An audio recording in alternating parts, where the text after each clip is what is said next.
Shalom and good day all, this is Healing29 back again for another DC review, and in this DC review I'll be covering The Flash issue 7 by Simon Spurrier and also vids Detective Comics. So let's get things organised for the first one that I'll be covering first. So I'll be starting off with The Flash issue 7. So starting off with first things first, does this cover in any way, shape or form connect to something that is happening inside with the story? Sure enough it does, to which I give it a 7.5 out of 10. Now it's time to move into the area as we have a look at the art around the beginning, middle and of course the end, and also what's happening story-wise with the characters. So as the story begins, we end up catching up with the characters of Max Mercury and of course the character of Impulse, whilst all hell is breaking loose wherever the hell this crap is happening. We're not really told where the hell it's happening, because Spurrier thinks that his readers can mind read. I don't know, just something stupid about his storytelling. As we advance a little bit further within the story, a little bit past the midway mark, we end up catching up with Mr. Terrific, along with one of the Flashes. It's not really pointed out if this Flash is Barry or Wally, as the way the characters are addressed and even their costumes, there's nothing to do to sort of like differentiate one from the other here. And last but not least, towards the end, so for the internal art, I give it a 7.5 out of 10, as I did quite like the art in a number of the places, as it was also consistent with the cover. Moving into the area of the story, considering how far we are, did we get anything in relation time-wise? No, we didn't. Next is location. Where the hell is this? Where the hell is all of this taking place? We're not being told. And this is why it's going to affect the story rating.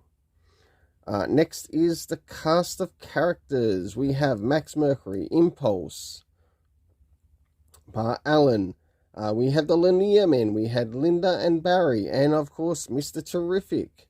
I didn't see any indication of Wally West in here. If he was in here, I have no idea which one he is.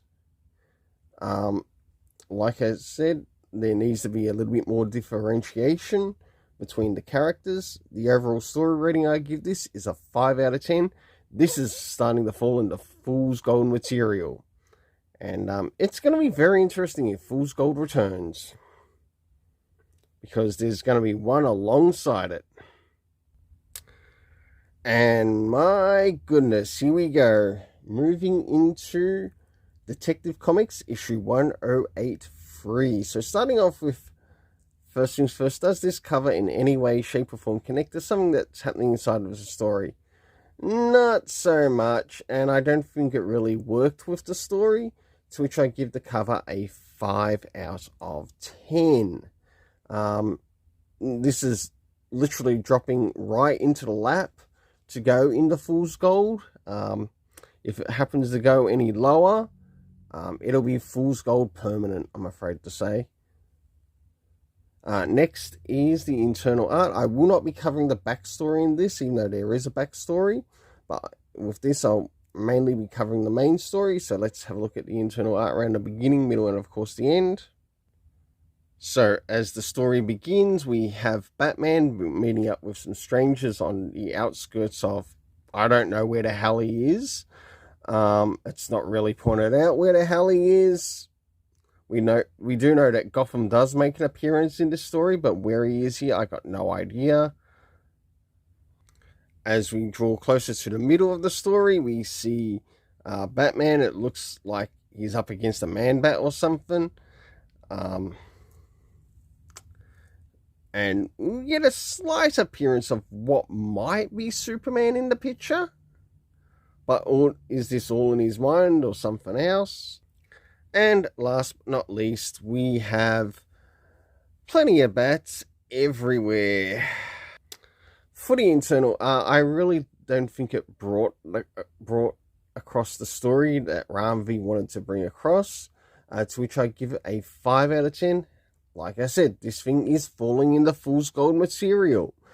Next is the area of the story. Considering how far we are in the story, we should be getting comic references to previous comics and why certain events are taking place and where they connect to in the story.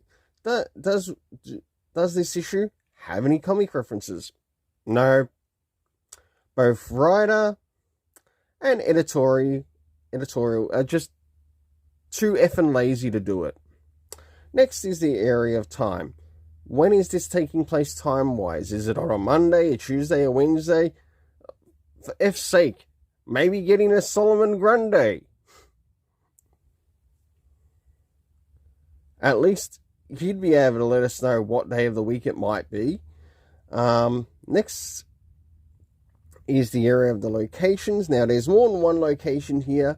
The key location that we do get, or one of the key locations we do get to see here, is mainly Gotham, but there are other places that are taking place in this story which are not being mentioned that should be mentioned.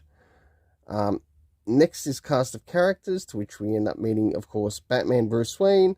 We get Brutus, Aldrich, Marcus, Renee Montoya, The Question, Mandicano returning once again. I think they really need to get Peter J. Tomasi back on that character. To be completely honest, I think the way the character's gone has really lost its way. Of course, we have Talia, and of course, last but not least, James Gordon. The overall story rating for this is a 5 out of 10. I can most definitely see that by the time I get to the next issue of this, it's going to be fool's gold full on. So until then, let's keep it colourful and have yourself an awesome day.